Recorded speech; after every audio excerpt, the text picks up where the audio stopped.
Hai, Assalamualaikum dan salam sejahtera. Saya Nasyafiza binti Charudin S52179 akan membentangkan projek ilmiah tahun akhir saya yang bertajuk Pengurusan Pendapatan Perbelanjaan dalam golongan B40 di Malaysia. Saya dibimbing oleh Dr. Bayu Taufik Osmah. Sekarang kita ke bahagian yang pertama, iaitu latar belakang kajian. Pendapatan individu merupakan sumber kewangan yang diperoleh setelah individu tersebut melakukan sesuatu pekerjaan dalam satu jangka masa yang tertentu, sama ada daripada kegiatan produktif atau tidak produktif. Pendapatan isi rumah pula bermaksud jumlah pendapatan kasar yang diperoleh oleh keseluruhan ahli keluarga yang berumur 15 tahun ke atas yang tinggal dalam sebuah rumah. Dalam kajian ini, pengkaji hanya memfokuskan kepada golongan B40, iaitu golongan yang berpendapatan bulanan purata di bawah RM3,860 dan merangkumi isi rumah miskin yang berpendapatan bulanan kurang dari purata garis kemiskinan, iaitu RM950. Untuk mencapai matlamat penghidup, terdapat beberapa objektif yang telah disediakan. Yang pertama, untuk mengkaji faktor bilangan isi rumah mempengaruhi pendapatan perbelanjaan golongan B40 di Malaysia. Kedua, untuk mengkaji faktor kos sara hidup tinggi mempengaruhi pendapatan perbelanjaan golongan B40 di Malaysia. Dan yang terakhir, untuk mengkaji faktor kadar hutang yang tinggi mempengaruhi pendapatan perbelanjaan golongan B40 di Malaysia.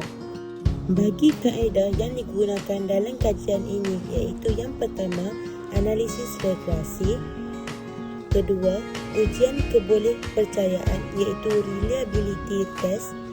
Dan yang ketiga, analisis korelasi berganda.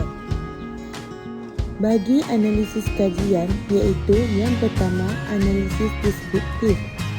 Raja ini menunjukkan data bagi demografi penduduk.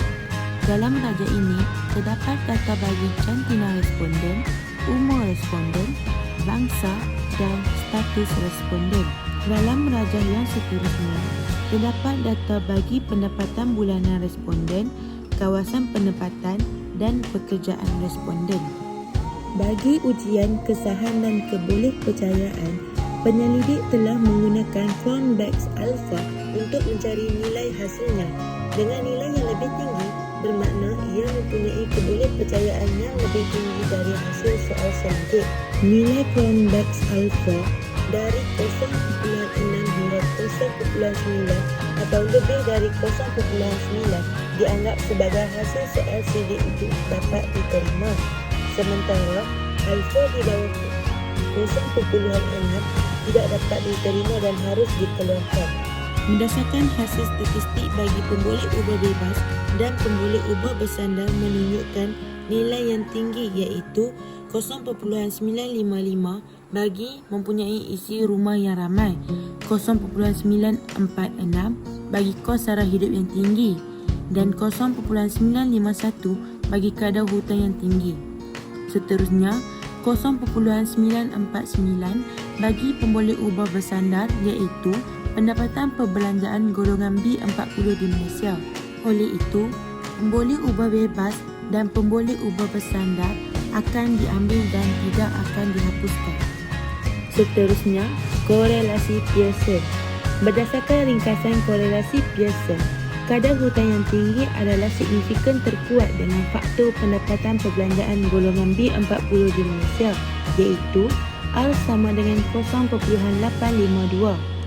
Seterusnya, nilai tertinggi kedua bagi faktor pendapatan perbelanjaan golongan B40 di Malaysia adalah kos sara hidup yang tinggi, iaitu R sama dengan 0.844. Terakhir, yang paling rendah dengan faktor pendapatan perbelanjaan golongan B40 di Malaysia adalah mempunyai isi rumah yang ramai, iaitu R sama dengan 0.838. Oleh itu, mempunyai isi rumah yang ramai, kos sara hidup yang tinggi dan kadar hutang yang tinggi yang didapati menunjukkan signifikan terhadap pengurusan pendapatan perbelanjaan golongan B40 di Malaysia. Seterusnya, analisis regresi linear berganda. Berdasarkan jadual ini, kadar hutan yang tinggi mempunyai isi rumah yang ramai dan kos sara hidup yang tinggi dengan nilai signifikan kurang dari 0.05. Ini dapat merangkumi faktor mempunyai isi rumah yang ramai dan kos sara hidup yang tinggi akan mempengaruhi pengurusan pendapatan perbelanjaan golongan B40 di Malaysia. Kesimpulannya, dengan penggunaan 3 analisis dalam kajian ini, penyelidik mendapati bahawa pemboleh upah bebas iaitu mempunyai isi rumah yang ramai, kos sara hidup yang tinggi, kadar hutan yang tinggi mempengaruhi pengurusan pendapatan perbelanjaan dalam golongan B40 di Malaysia. Terima kasih kerana sudi meluangkan masa anda bersama saya. Assalamualaikum.